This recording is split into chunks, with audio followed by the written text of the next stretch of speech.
يا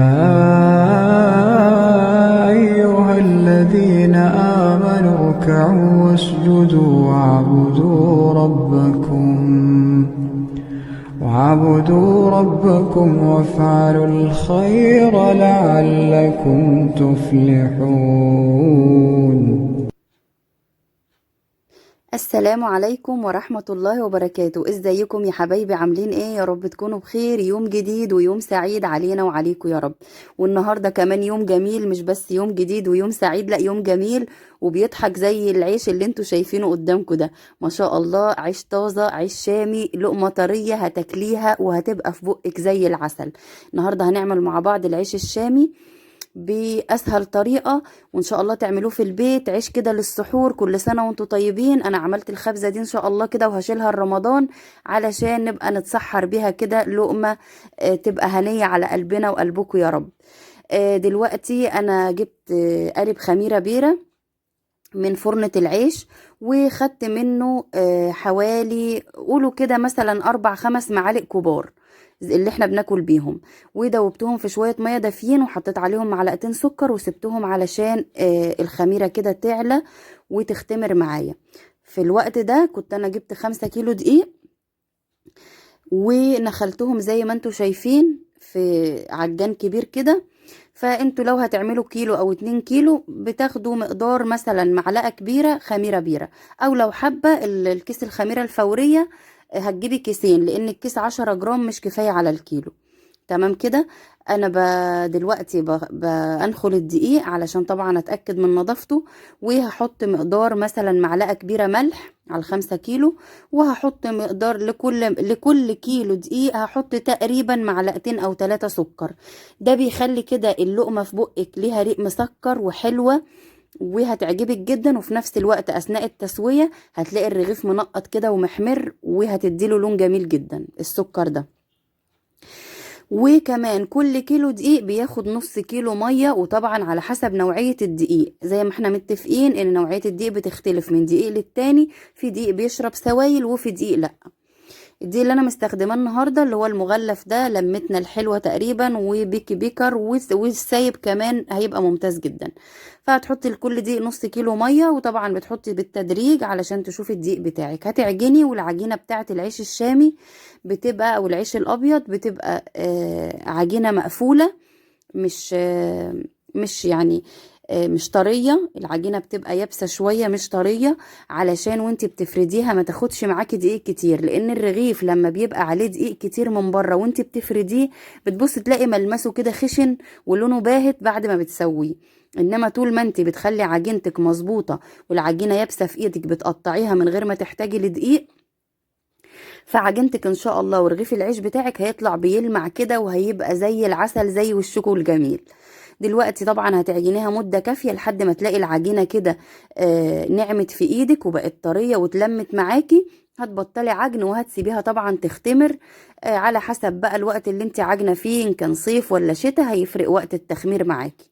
بعد ما تختمر ويتضاعف حجمها كده زي ما انتوا شفتوا، انا بنزل الخمر بتاعها تاني بايدي بهبطها كده، وهبتدي ان انا افرش ملاية نظيفة على الارض جنبي، وهقطع فيها كرات العيش على حسب حجم الرغيف اللي انت عايزاه. انا كنت حابة الرغيف بتاعي يكون وسط ويكون ملحم، يعني تكون اللقمة كده فيها لبابة من جوه، لبابة عيش، والرغيف يبقى ملحم معايا كده ما ينشفش، مش اول ما اخرجه من الكيس يروح ناشف معايا زي اللي بنشتريه من الافران، لا.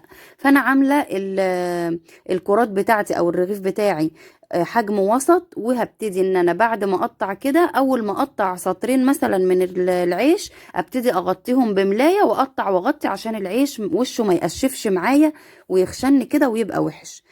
ودلوقتي بقى طبعا لازم يبقى عندك حاجة تفردي عليها. انا كانت عندي رخامة الحوض دي اللي مقطوعة مكان قطع حلة الحوض، فمحطها على خشبة كده تحتها وبفرد عليها. انا كان عندي الاول كرسي خشب كنت بفرد عليه العجين. طبعا هتكوني جايبة ملايات برضو فرداها، انا فردة مش عارفة ايه كمية طبعا اللي انا قلتها دي في الفيديو، بس ما علينا.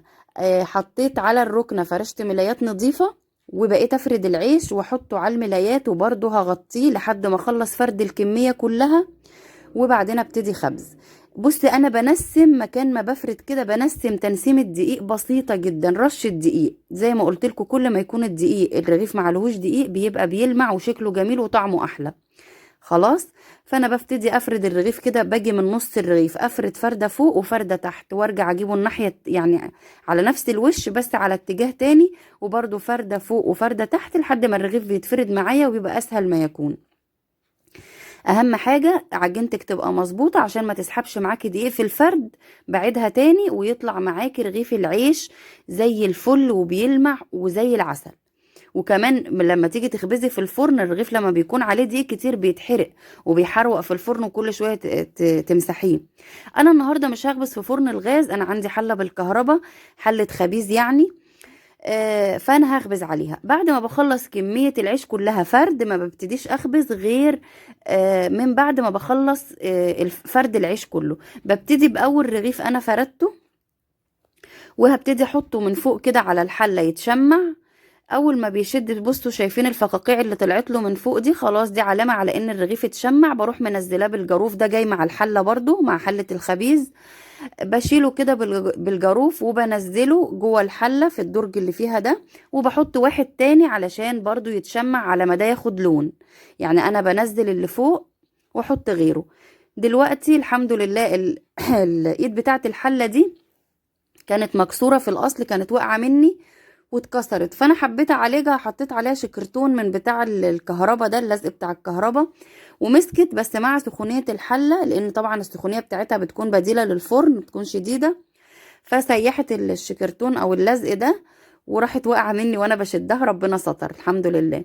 الرغيف ده خد لون شوية زيادة علشان اتلخمت في كسرة الحلة، لكن هتشوفوا الرغيف اللي بعده لونه ايه. انا بحب العيش يبقى لونه فاتح ومنقط كده، تنقيطة خفيفة بالحمار، عشان القسوة على الرغيف في السوى. يعني لما تديله لون زيادة بتبص تلاقي الرغيف بقى ناشف معاكي شوية، مش في الطراوة اللي انت عايزاها. بس انا طبعا علشان الحلة اتكسرت في ايدي فاتلخمت فيها. دلوقتي هتشوفوا الرغيف اللي هيطلع ده ايه اللون اللي انا اقصده يعني في الخبز الصح. زي ما انتوا شايفين كده، ياخد تنقيطة حمار كده من النص، وحوالينه يبقى ابيض، وبروح قلباه بقى برضو ياخد لون من القعر بتاعه من تحت، من الظهر بتاعه، وخلاص. وبروح مخرجاه واحط غيره. بصراحة حلة منجزة جدا وجميلة ومريحة، يعني اريح من صهد الفرن والتعب بتاع الفرن. يعني برضو مش بطيئة. انا اي نعم في الفرن بحط بالاربع خمس ترغيفة مرة واحدة، بس برضو دي ما بتكملش ثواني. يعني الرغيفة ما بينزل تحت ما بيكملش 5 6 ثواني وبيكون منفوخ وبيبتدي ياخد اللون. زي ما انتوا شايفين كده اللون بيتاخد. بروح قلباه واخد من ظهر الرغيف كمان برضو لون خفيف. اهم حاجة ما تديش العيش لون غامق، تخلي العيش فاتح حوالينه مبيض، ومن النص بس هو اللي واخد سنة حمر زي ما انت شايفة كده. هي دي التسوية المظبوطة للعيش الابيض، لان العيش الدقيق الزيرو لو قسيتي عليه في السوى هتلاقيه نشف معاكي الرغيف وما بقاش في الطراوه دي. بسم الله ما شاء الله، شويه عيش زي العسل، الرغيف محمل وفيه لحم تاكليه مش زي اللي بنشتريه. ال5 كيلو دول طلعوا لنا حوالي 55 رغيف. يعني قولوا الرغيف وقف على 3 جنيه الا ربع. انت بتشتري دلوقتي الرغيف من بره ب3 جنيه، والرغيف ده يقطع منه 3 رغيفة. يعني الرغيف ما فيهوش رقيق جدا، ويدوب بيشم الهواء لما يطلع من الكيس يروح ناشف.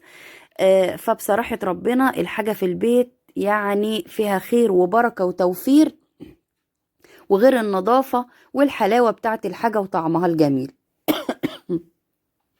أسفة. يا رب يكون الفيديو عجبكم. أشوفكم في فيديو جديد، مع ألف سلامة.